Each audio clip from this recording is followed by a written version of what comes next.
1948 թվականի դեկտեմբերի 9-ի ճիշտ այսօրը ընդունվեց ցեղասպանության հանցագործությունը կանխելու եւ դրա դեմ պատժի ճիշտ սահմանելու մասին կոնվենցիան անչափ կարևոր նշանակություն ունեցող այդ իրավական փաստաթղթի ընդունման օրն է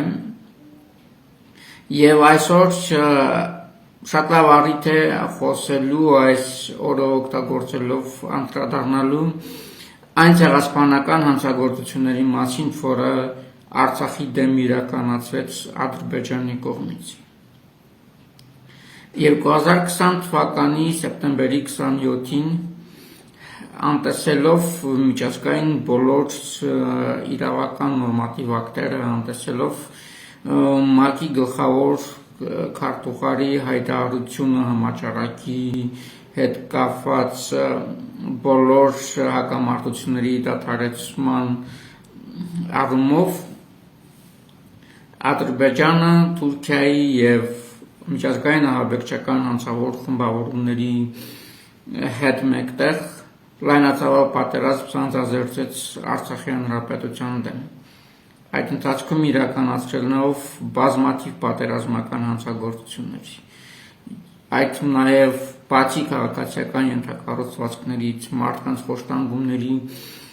դեպքերից թիրախավորելով նաև պատմամշակութային ժառանգությունը։ Դրա վառապացույցը 2020 թվականի հոկտեմբերի 8-ին նույն օրը երկու անգամ գերչժգրիտ զենքով Շուշիի Սուրբ Ամենափրկիչ եկեղեցու թիրախավորումն է։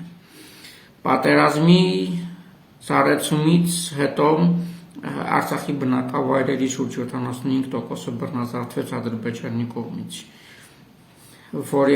որին հաջորդեցին հետագա տարիների ընթացքում Արցախի ապօրինի շրջափակումը, որը ծանր հումանիտար աղետ առաջացրեց 2022 թվականի դեկտեմբերի 12-ին կեղծ էկոլոգիական պատվիրակի տակ։ Այնուհետև 2023 թվականի Արցախի դեմ հերթական սանձազերծված պատերազմը, որի հետևանքով ամբողջ Արցախը հայաթափվեց, արցախայությունը բռնի տեղահանվեց, իսկ Արցախը բռնազավթվեց ժամանակավորապես։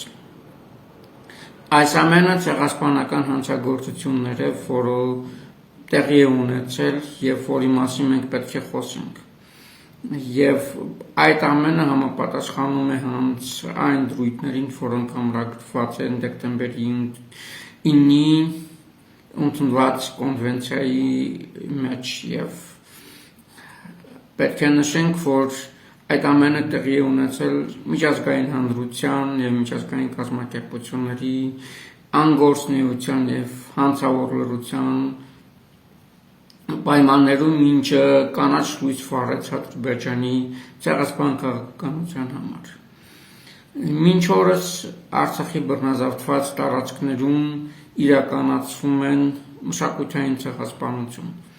ոչնչացում է պատմաճարտարապետական հուշարձանները, ամբողջական բնակավայրեր, պատմական թաղամասեր բնակելի, որոնք հայկական հետքն են հիշեցնում, եւ Ադրբեջանի քաղաքականության նպատակն է բռնազավթված Արցախում ամբողջապես ոչնչացնել հայկական հետքը։ Այս ամենի մասին մենք պարտավոր ենք խոսել եւ հիշեցնել, եւ դեկտեմբերի 9-ը հենց այն օրերից մեկն է, որ առիթը, ինչպես նշեցինք, պետք է օգտագործվի եւ հանրության ներկայացվի այն, ինչ տեղի է ունենում։ Եվ այս պայմաններում դեռ 23 թվականի հոկտեմբերին, երբ որ ամբողջապես հայաթափված Արցախ այցելեցին ՄԱԿ-ի առաքելությունը, հայտարարեցին, թե Արցախում ցեղասպանության հետքեր չեն տեսնում։ Այստեղ հարց է առաջանում, եթե ցեղասպանության հետքեր չեն տեսնում, ապա ինչի էր Արցախը ամբողջովին բռնազավթված եւ հայաթափված։ Եվ սա այն պարագայում են հայտարարում, երբ որ հենց մայրաքաղաք Ստեփանակերտում բազմաթիվ տիրախավորված ենթակառուցվածքներ կային, ոչ չենք ասում Արցախի մյուս բնակավայրերում եւս։ Եվ այս ամենը իրականացնող պետությունը ճակերտյալ կազմավորումը Ադրբեջանի մասին է խոսքը այս տարվա ընթացքում ներառվեց ՅՈՒՆԵՍԿՕ-ի տարբեր հանձնախմբերում որպես հանձնախմբի անդամ ընտրվելով 2025-2029 թվականները։ Այս ամենը անտեսում է այն սկզբունքների, ինչը հռչակված են դեկտեմբերի 9-ի կոնվենցիայում, հակասում են ՄԱԿ-ի սկզբունքներին, հակասում են ՅՈՒՆԵՍԿՕ-ի փիլիսոփայությանը, ինչի նպատակով այդ կառույցը ստեղծվել է։ Այն է պաշտպանելու մշակութային ժառանգությունը տարբեր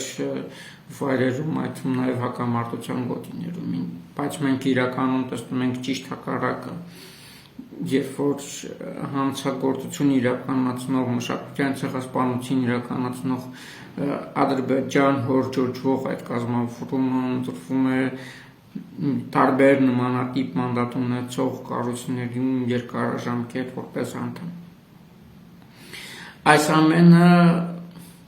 Ադրբեջանի համար պարարտ հող է նախապատրաստում նոր հանցագործություն իրականացնելու համար, քանի որ պատժելու փոխարեն այն հանցագործությունների համար, որ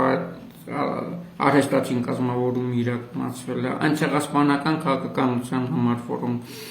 իրագործվել է հենց 1918 թվականի ավելի ճիշտ, երբ որ հայտնվեց Քարտազի վրա այս արհեստացին կազմավորումը եւ շարունակում է մինչ օրս այդ քաղաքականությունը իրականացնել։ Պետք է հիշեցնենք նաեւ, որ քանի դեռ համապատասխան իրավաքաղաքական գնահատական չի տվել այն հանցագործությունների համար, որ Ադրբեջանը իրականացրել է Արցախում տարբեր ժամանակահատվածներում, Ադրբեջանի ռազմաքաղաքական ղեկավարությունը չեն ենթարկվել պատասխանատվության միջազգային քրեական դատարանում եւ այլ դատական համակարգերում միջազգային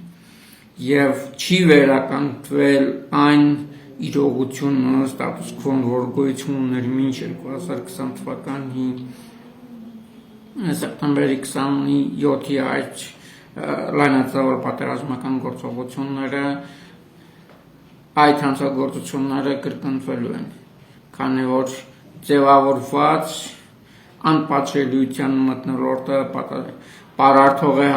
նախապատրաստում հետագա հանցագործությունների համար։ Եվ այս ամենի վառ ապացույցն է Ադրբեջանի ռազմաքաղաքական ղեկավարության կողմից Հայաստանի նկատմամբ տարածքային հավակնություններին եւ զավթողական քաղաքականության ու հռետորաբանությանը, որը մինչ այժմ շարունակում է Ադրբեջանի ռազմաքաղաքական ղեկավարության կողմից առաջ քաշելով ճակերտյալ ասած արևմտյան Ադրբեջան, այսպես այս արհեստացին թեզը, որին նպատակն է վերացնել հայկական պետականությունը ամբողջապես, որը հենց այդ ցեղասպանական քաղաքականության շարունակությունն է, եւ այս ամենի դեմը առնելու, կանխելու համար մենք այսօր եւս պետք է օգտագործենք եւ հիշեցնենք, որ իդեմս Ադրբեջանի մենք գործ ունենք ցեղասպան վարքագիծ ունեցող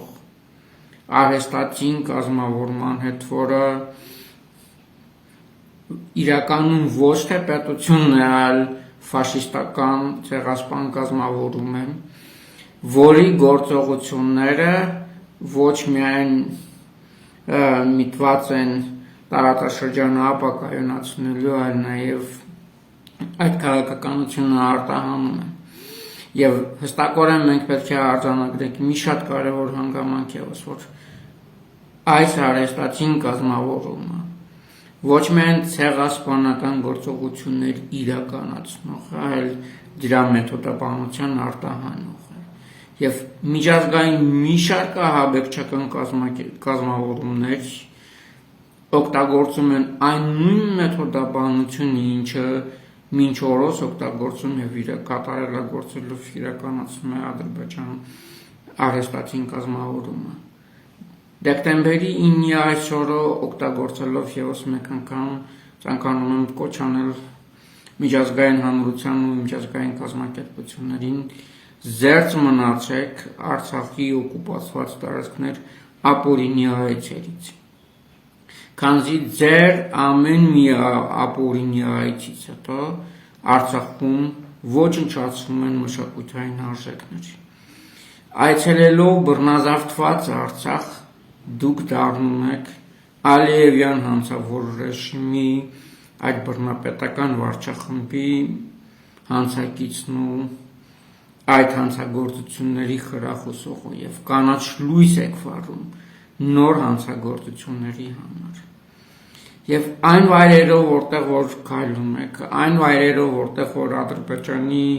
ռազմաքաղաքական ղեկավարությունը ներկայացնում են իբր կառուցվող շինարարական աշխատանքների, կառուցվող թաղամասերի եւ այլ շինությունների, այդ տարածքների զգալի մասում կառուցված եւ շարունակում են կառուցվել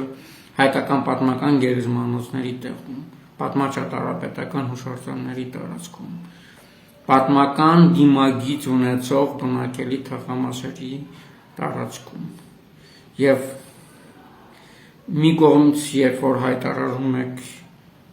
երկակի ստանդարտների մասին, խոսում եք մարդու հիմնարար իրավունքի գերակայության մասին, մյուս կողմից ապօրինաբար այցելում եք Արցախի բռնազավթված տարածք,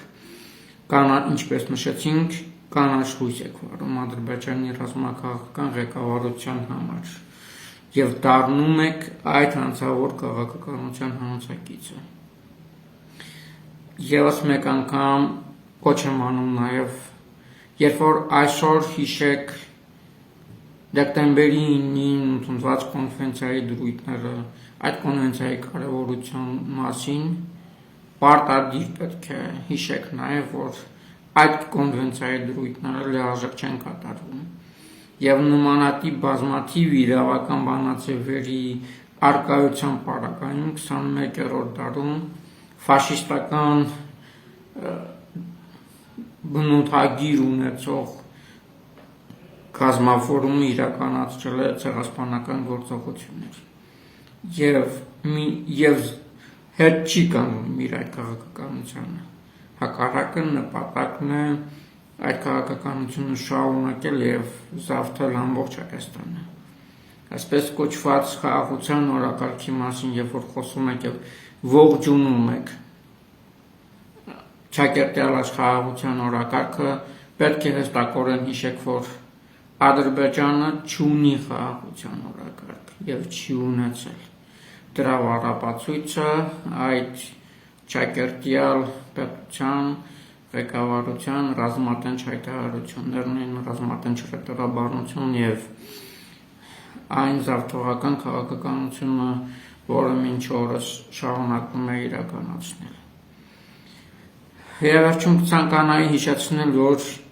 քանի դեռ նման հանցագործությունները չեն ենթարկվել պատասխանատվության, այդ հանցագործություն իրականացնողները ոչ միայն պատասխանատվություն չեն կրում միջազգային քրեական դատարանում եւ այլ դատական ատյաններում, չի ստեղծվում հատուկ տրիբունալներ քննելու այդ հանցագործություն իրականացնողների իրականացված ցեղասպանական գործողությունները, նման գործողությունների կրկնությունը տարբեր հակամարտությունների գոտիներում, աշխարհի տարբեր անկյուններում շարունակվել են։ Եվ պետք է հիշենք նաև, որ